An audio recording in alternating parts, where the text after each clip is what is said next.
Oke, sepertinya tidak ada ya.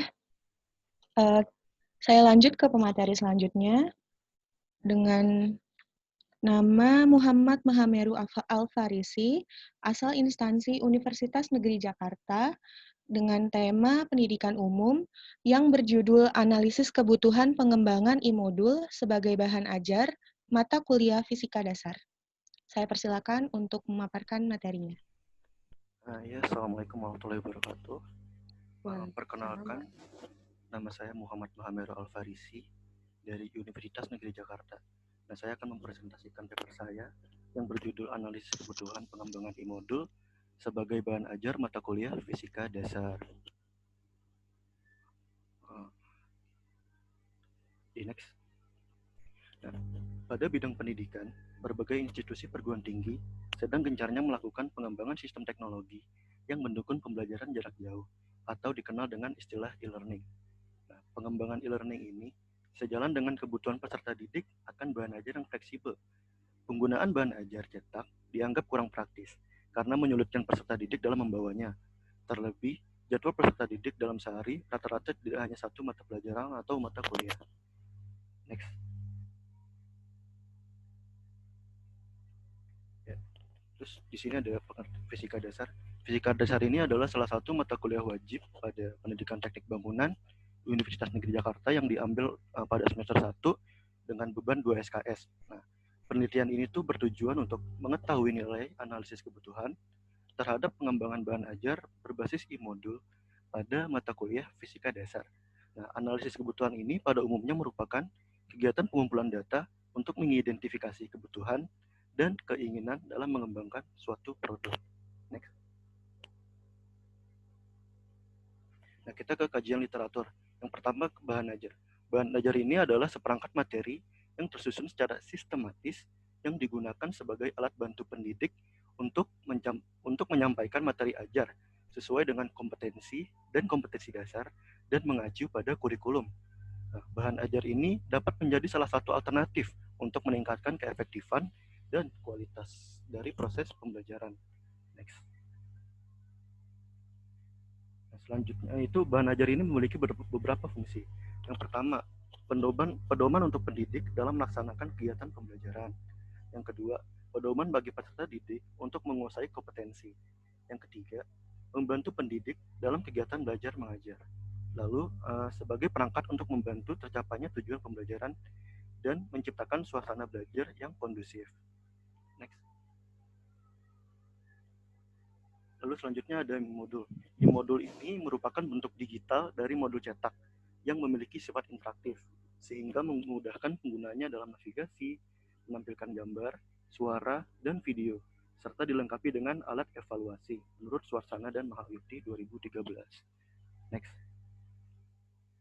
Nah, di sini ada kelebihan dan kekurangan dari e-modul. Kita bahas kelebihannya dulu. Nah, e-modul ini adalah bahan ajar yang fleksibel karena dapat digunakan tanpa ada hambatan tempat dan waktu. Lalu, e-modul ini merupakan sumber informasi yang lengkap karena dapat memuat teks, gambar, dan video. Lalu, peserta didik dapat belajar sesuai dengan gaya dan kecepatan belajarnya masing-masing. Karena e-modul ini dibuat dengan bahasa yang mudah dimengerti. Nah, kemudian selanjutnya mudah diakses dan dapat digunakan melalui gadget. Nah, kekurangannya itu adalah memerlukan perhatian yang lebih dari fasilitator atau pendidik untuk memantau proses belajar secara menerus. Nah, lalu memerlukan perangkat untuk mengakses e-modul baik melalui komputer maupun smartphone. Nah, kekurangan pada e-modul ini dapat diminimalisir karena sebagian besar mahasiswa telah memiliki smartphone-nya masing-masing. Ya, lanjut. Nah, metode penelitian. Penelitian ini dilaksanakan pada semester genap tahun akademik 2019-2020 di program studi pendidikan teknik bangunan Universitas Negeri Jakarta. Pengambilan datanya itu menggunakan analisis kebutuhan dengan menyebarkan kuesioner. Dengan respondennya itu mahasiswa angkatan 2018 dan angkatan 2019 yang telah mengambil mata kuliah fisika dasar. Next. Nah, berdasarkan hasil analisis kebutuhan, diperoleh 90 responden, diantaranya 50 orang dari angkatan 2018 dan 40 orang dari angkatan 2019. Next. Nah, terkait bahan ajar apa sih yang digunakan dalam media fisika dasar sebelumnya?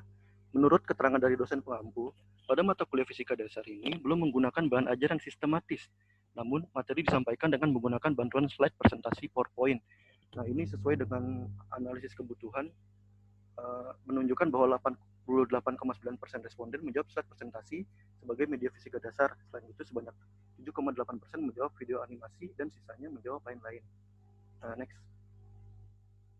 Nah, ini tingkat pemahaman mahasiswa pada materi fisika dasar. Sebanyak 91,1% menjawab paham terhadap materi tersebut. Nah, sebanyak 66,7% menjawab tidak paham dan sisanya menjawab sangat paham. Jadi sebagian besar mahasiswa telah paham dengan materi fisika dasar. Lalu terkait bahan ajar apa sih yang pernah digunakan oleh mahasiswa? Nah, sebanyak 67 mahasiswa menjawab pernah menggunakan e-modul. Lalu sebanyak 56 mahasiswa pernah menggunakan e-book. Sebanyak 28 mahasiswa pernah menggunakan buku cetak dan sebanyak 21 mahasiswa pernah menggunakan modul cetak. Nah, untuk bahan ajar mana yang disukai mahasiswa untuk perkuliahan mata kuliah fisika dasar? Sebanyak 52 orang ini menjawab e-modul. Jadi sebagian besar suka dengan e-modul untuk diterapkan pada mata kuliah fisika dasar. Next. Ya.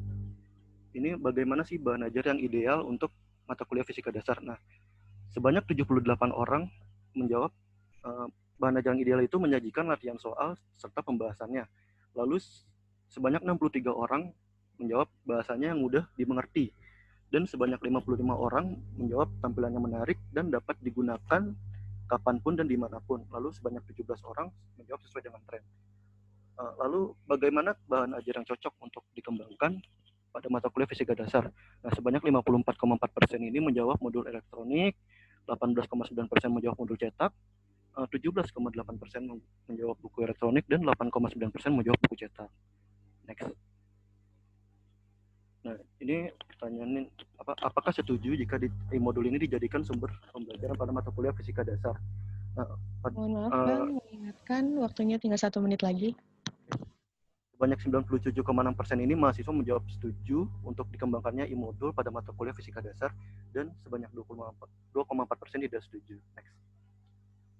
Jadi kesimpulannya adalah pertama, belum tersedianya bahan ajar yang sistematis pada mata kuliah fisika dasar, lalu mahasiswa membutuhkan bahan ajar yang memiliki tampilan menarik, dapat digunakan kapanpun dan dimanapun, menggunakan bahasa yang mudah dimengerti, dan sesuai dengan tren. Lalu perlu dikembangkannya bahan ajar berbasis e-modul pada mata kuliah fisika dasar.